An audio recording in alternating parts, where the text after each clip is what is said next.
啊，各位朋友，我係威廉何何師傅。呢度有一個舊嘅20幾年前嘅 video，呢個題目係練八卦掌之神效。練八卦掌之神效，的確係神效喎。下邊你就聽我慢慢講一下呢兩個呢一對夫婦佢嘅所謂神效究竟咩效你就睇落你就知道啦，聽落你就知啦。咁佢呢兩個夫婦咧佢哋喺呢個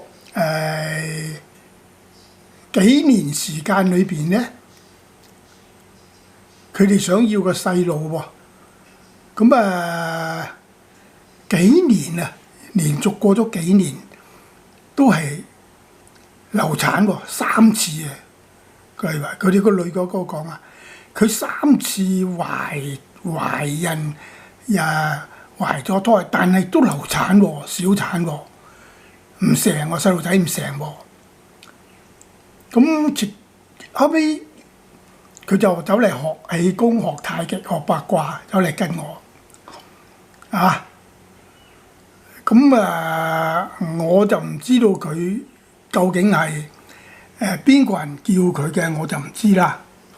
反正咧，佢兩個咧就兩公婆一齊走嚟跟我學呢個太極氣功八卦掌咁樣。咁佢哋好中意打八卦掌。嗱，佢哋而家兩個人一齊喺嗰個舞台上邊喎。呢個係喺個 hall 嗰個舞台上面做㗎，即係等於係表演㗎。兩個一齊打嘅，即係一個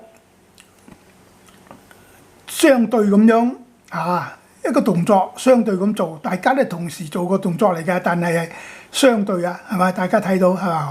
好有氣味道喎，係咪？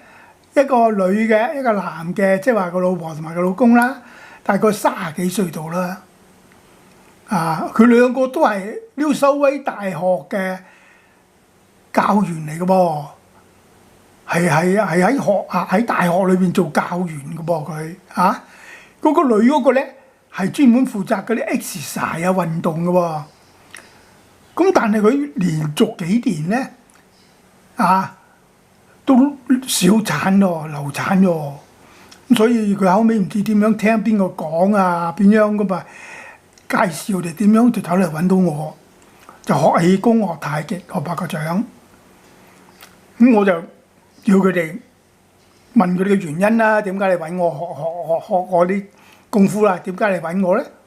咁佢個太太亦都唔客氣講咗出嚟。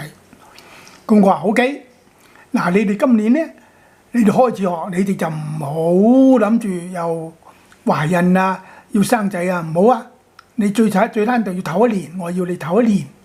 咁佢老婆聽到，佢老公聽到啦，好咁佢哋要忍唞1年。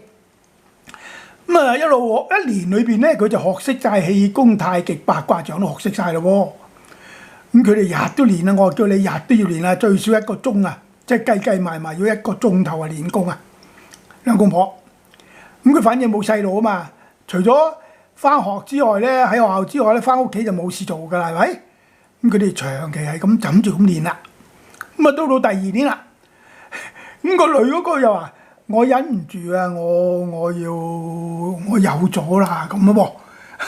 到第2年，佢話忍唔住有咗喎。嗱，我話你小心我話你嗰啲太極、八卦、氣功咧，就一樣可以做，但係唔能夠出力。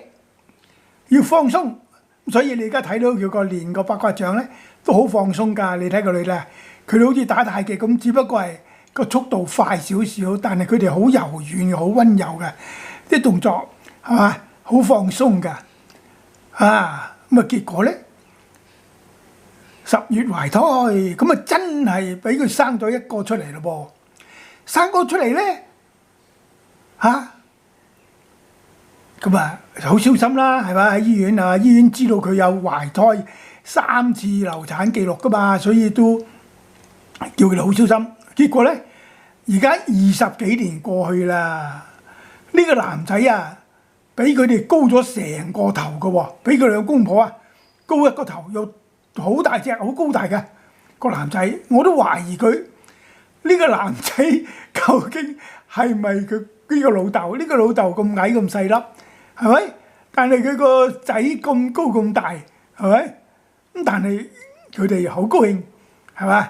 咁啊，所以呢個我就叫佢哋做咗呢個show出嚟之後咧，就我落個名叫做八卦掌嘅神校啦。嗱，練八卦掌之神校，我估唔到會有咁樣嘅喎，係咪？佢連續幾年都小產嘅喎，流產嘅喎，但係佢打咗幾兩年太極八卦之後，佢真係生咗個細路出嚟，而家20幾歲啦，好高好大啊！呢個細路好醒啊！即係總之一個西人，你知啦，西人啊有高大咁係嘛，好醒啦。